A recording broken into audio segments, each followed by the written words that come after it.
Well, hi. I hope you guys did wonderfully on your quiz today. I want you to load up the formula chart off your computer, the one that we use for our proofs and our identities, or you can re-download it again from the assignments page. And we're going to go further into this. We just took a quiz over reciprocal, Pythagorean, and quotient. And in this lesson, we're going to investigate the bottom half of this formula chart. Our odd-even functions, the co-functions, and the composite arguments, which is the sum and difference formulas. So we're going to do some examples based on this. So pull that file back up, or you have a copy of it so you could get that out. So I'm going to be looking at those today. Alright, so let's take a look at what we got here. The first example I want to do, let me see here, let's do green, see how that works. First example I want to do is the sine of 36 degrees. And we're going to say, what does this equal? And of course I could ask my calculator what it equals as a decimal, but that's not the instructions. The instructions are going to say use the co-function properties to find out what this is equal to without a calculator. So I don't want a decimal. What I want to know is, what does sine of 36 equal in terms of its co-function? Alright, so what we're going to do is look at our formula chart, and we're going to see that the co-function of sine is cosine. And the co-function of cosine is sine. So they're co-functions of each other. And the co is very similar to complement, and you can see that they have that same 90-degree angle relationship between the two. So this is what that means. That means that the sine of 36 is going to be equal to the cosine of an angle, but this angle that I write is going to be 90 minus 36. Let's look at that again. The sine of 90 minus an angle is equal to the cosine of that angle. Or if I want to know the sine of an angle, it's the cosine of 90 minus that angle. So the sine of x is cosine of 90 minus x. And on your formula chart, this is in radians, but I'll just talk to you in degrees today. So this is the same thing as cosine of 90 degrees minus x. So the answer to this example is the sine of 36 degrees is equal to the cosine of 90 minus 36 degrees, which is the cosine of 54. So you see this co-function has a complementary relationship. This angle 36 plus 54 equals 90. And you can ask your calculator this, the sine of 36 and the cosine of 54, and you'll see that it's the same value. Another example would be the sine of 20 degrees. Use the co-function properties to find the sine of 20 degrees. Well, in terms of cosine, what angle adds to 20 to get 90? And of course, that's 70 degrees. Okay, so on this chart we've got sine and cosine are co-functions, tangent and cotangent are co-functions, and secant and cosecant are co-functions. So that should be rather easy for you to see. We'll still do an example though. How about the cosecant of 35 degrees? What is a co-function property for that? And that would be the secant of 55, because 55 and 35 is 90. And then the last example is, if I have the tangent of 15 degrees as a co-function, what would this equal? And that would be the cotangent of 75. So I hope that that's really easy for you to see. Alright, so what we're going to do next are our sum and difference properties, which is the bottom half of that page.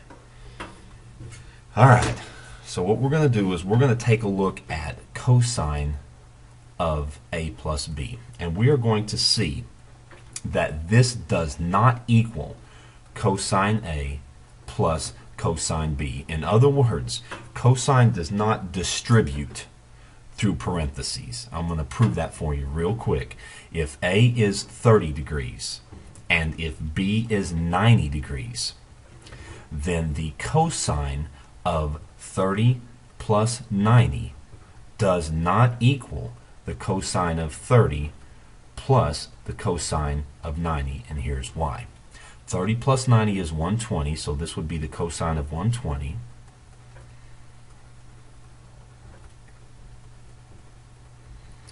and 120 degrees. Oh, wow. I don't guess I've drawn a straight line in a while. That is really horrible. Sorry. All right. Over here is 120 degrees. Reference angle is 60, 30. Well, we just can't get away from this, can we? It's almost like I want you to learn this or something. Across from the 30, we're going to put a -1. Why is that negative? I wonder. Across from the 60 is the square root of 3. Hypotenuse is 2. Never negative on the hypotenuse. Cosine of 120 is adjacent over hypotenuse. That's -1/2. Okay, cosine of 30 degrees. I'll draw that over here. 30, 60, 90. 1 across from the 30, square root of 3 across from the 60. 2 on the hypotenuse. The cosine of this is square root of 3 over 2. And the cosine of 90 degrees ends up right here on the positive y-axis. That's going to come from our unit circle. Boy, I've drawn this picture a whole bunch. Right up here at 90 degrees, that ordered pair is 0, 1. The first number is the cosine. The second number is the sine. So the cosine of 90 degrees is 0. And you can see that this is not a true statement. Now there will be some of you that will still distribute the cosine through there because you see something outside parentheses and hey, it's the distributive property. Woohoo! Hippity hoppity. No, you will not hippity hoppity with cosine. You can't do it with sine or any trig function. So that's the first thing I want to get out of the way. Now, since it doesn't equal the distributive property, how are we supposed to evaluate cosine of a plus b?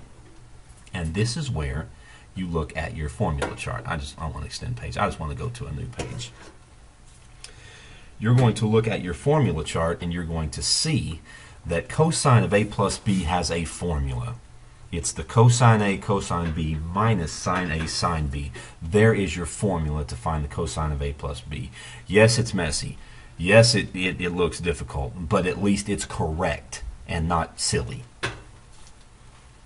Alright, so what we're going to do is we're going to take a look at an example of how to use that. That's the wrong page. That is the right page. Sticking with green, it's working for me. Okay, so we're going to simplify the given expression using our sum and difference properties. I'm going to simplify the cosine of 34 degrees times the cosine of 20 degrees plus the sine of 34 degrees times the sine of 20 degrees. And I want to see what this is equal to. So what I'm going to do is I'm going to go to my formula chart and I'm going to see what this looks like. So I've got cosine of an angle plus the sine of an angle times the sine of an angle. So let's go back and look and see what happens here. Looky here, it matches the cosine of a plus b. Cosine of an angle, minus the sine of an angle, sine of an angle.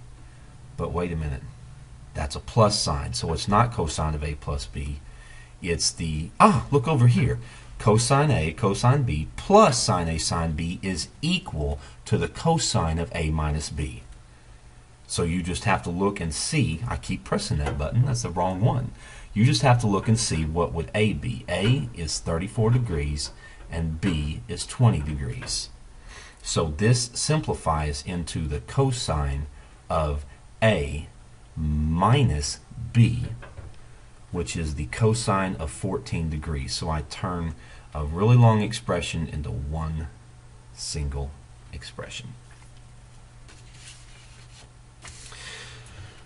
Okay, let's do a proof. Yay. Proof.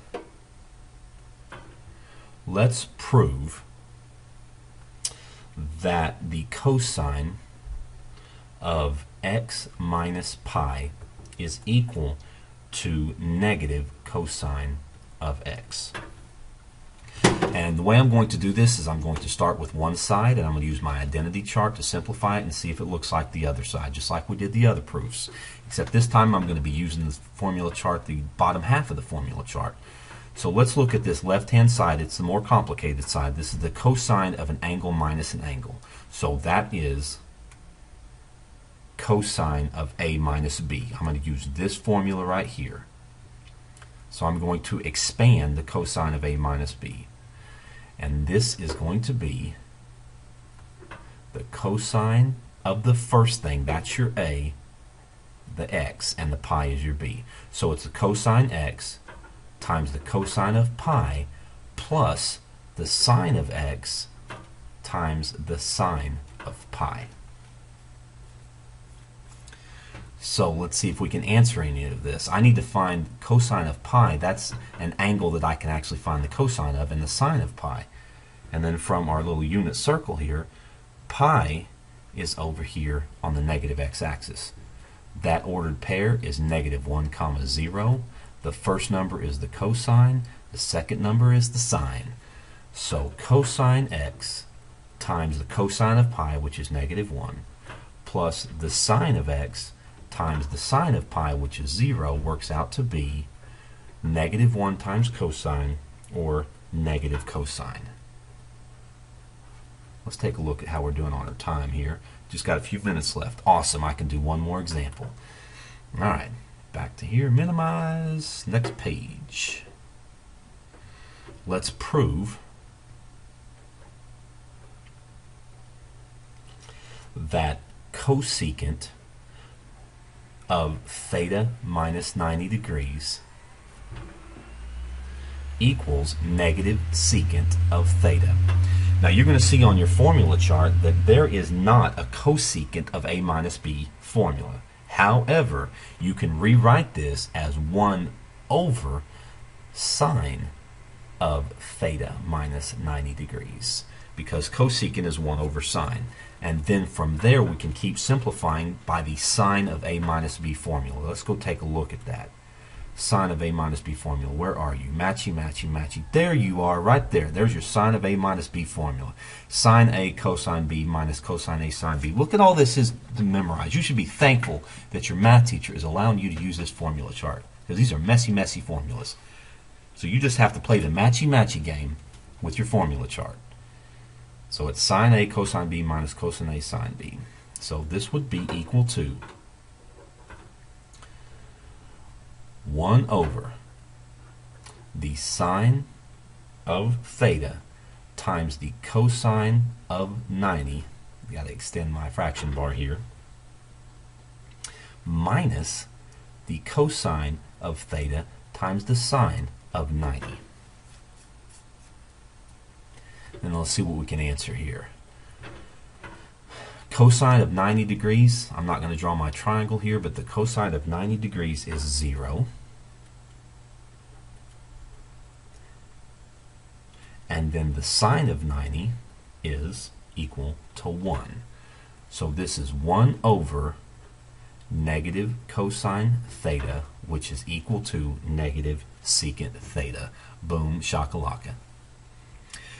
So we're still going to be doing proofs. We're still going to be doing some simplification, but we're just doing the bottom part of the formula chart. I will see you guys tomorrow.